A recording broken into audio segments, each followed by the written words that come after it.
Hey mamas, and welcome back to The Balanced Mom. I hope you guys all had a wonderful Mother's Day.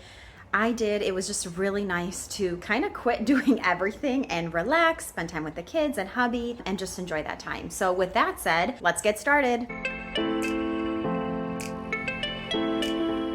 I obviously left everything alone, like I said, and I have a lot of cleaning to do. The kids are outside, they are playing, and I want to tackle this down, but most importantly, I want to share with you guys just tips on how I tackle it when it gets super overwhelming like this. And so there's stuff everywhere, there's packages that came in, and different things that I need to tackle. I'm going to set a 15-minute timer just to show you guys how quickly it takes to get all this done. Obviously, I don't have the kids to interrupt. Maybe they'll come in, we'll see, but otherwise, the little one's sleeping, and so this should be 15 minutes, and it's just a time to power through everything and see how quickly I can get it done. It's kind of like a little game. That way I'm focused on how fast can I put everything away and reset everything instead of oh, do I need to do it? I do want you to know that is the thought in my mind, oh, can't just somebody else do all this?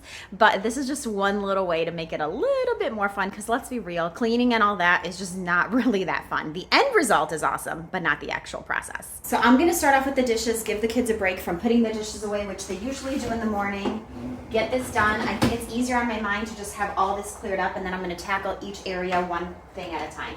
15 minutes, starting now. Cleaning up can be a really daunting task when everything is taken out and it just feels very overwhelming. So I really like to set a timer. I like to call it beat the clock. I also do it with the kids at times. It just really helps all of us to kind of get moving, move a little faster, and just kind of make it into a game and to keep us all focused and motivated. In other situations, I like to time myself so I can see how long a chore takes, because oftentimes it's very eye-opening to see that some of these tasks that I feel like take forever are actually just a few minutes. I love checking in on the time to see how I'm doing.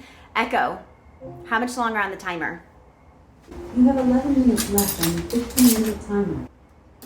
Awesome. So I really struggle with putting dishes away when things are so messy, and that's because I feel like I struggle to focus, and so I'll do other things, like I was getting distracted, was going to start cleaning up that area, and so I really need to actually focus on just the dishes right now, and then I'll get to everything else. But notice, putting dishes away really takes less than 5 minutes to do, so it's definitely a habit that is so important to build. So again, I'd highly encourage you to start off with that in the morning. All right, let's move on to the rest. The way I like to tackle it is just starting with one side of the kitchen and going all around the kitchen, then ending up with the island, finishing it up there, and then kind of going around the room and finishing up this whole floor. Don't get discouraged if you end up setting a timer and you don't finish your cleaning up in that time. I think it's just important to actually use that time wisely, and if you don't finish, you could always set a timer later during the day. It's really easy to make a bigger mess when there's already a mess, because your eyes are just used to seeing all the clutter. So getting any of it done is better than nothing. All right, I'm gonna go ahead and tackle the dishes from the sink. Usually I do them back to back, but I just really wanted to have some part of the kitchen cleaned up. So it kind of feels like I'm a fourth of the way done. Now I'm going to tackle this next section, the stove section, and then the island section. So this should be honestly just really quick. So notice I could have saved a few more minutes here if we actually ended up putting the dishes away in the morning. That way everybody would have loaded them up after breakfast, and throughout the day you have that accessibility instead of wasting more time, whether it's in the middle of the day or at the end of the day, loading them. Typically what we have in the sink on a given day are just things that I need to hand wash, which really aren't a lot of things.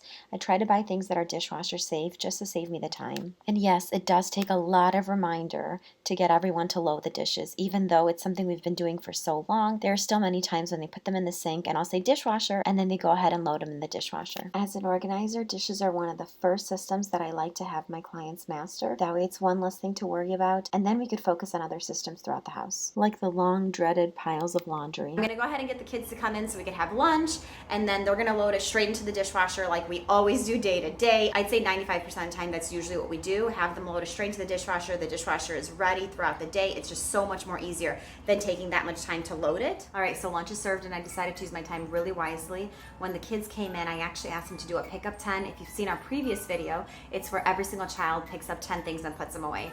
That really helped a lot. As I was finishing up and setting the table, we basically cleared up this whole area, and a lot of the island is actually cleared up. There's still obviously areas that I need to clean up. I still have the living room to touch up on the floor. There's a few toys scattered, shoes to put away, but that should really not take me that much time. Whenever we leave from the table, I always ask them to do something, whether it's putting away 1 or 2 things, but that way I am left with just a little bit. And so I'm gonna go ahead and just finish up the table, vacuum underneath, and then we're done with the dining room area. For many people, the dining room table is one of those hot spots that collects a lot of things that people drop off, just leave alone and not put away. For us, it's the island. The dining room table tends to stay pretty cleared, but the island is definitely a dump zone where people just drop off, whether it's a toy or a book.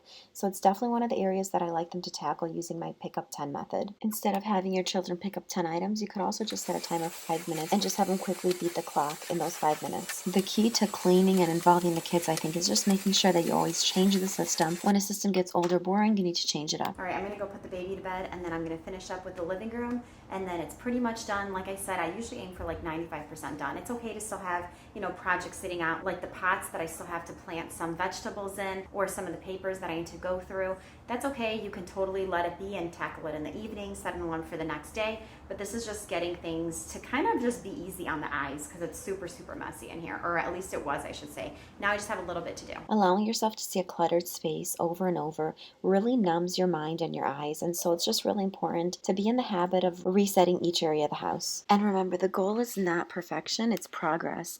And so if I were to actually aim for perfection and clean the house to that level, I'd never have time to spend with the family, hang out with the kids, or hang out with my husband. If you watch previous videos, you'd know that I do a nightly reset, but sometimes we really need to just stop during the day and put some things away. That way the nightly reset won't be as long. All right, and just like that, everything is pretty cleaned up. There's a few more things, like I said, projects that I need to finish, but otherwise I am done. It took about 22 minutes to be exact. But I know my nightly reset will be a breeze because my house doesn't look like this anymore. All right, I hope you guys have a wonderful week, and I will see you guys next time.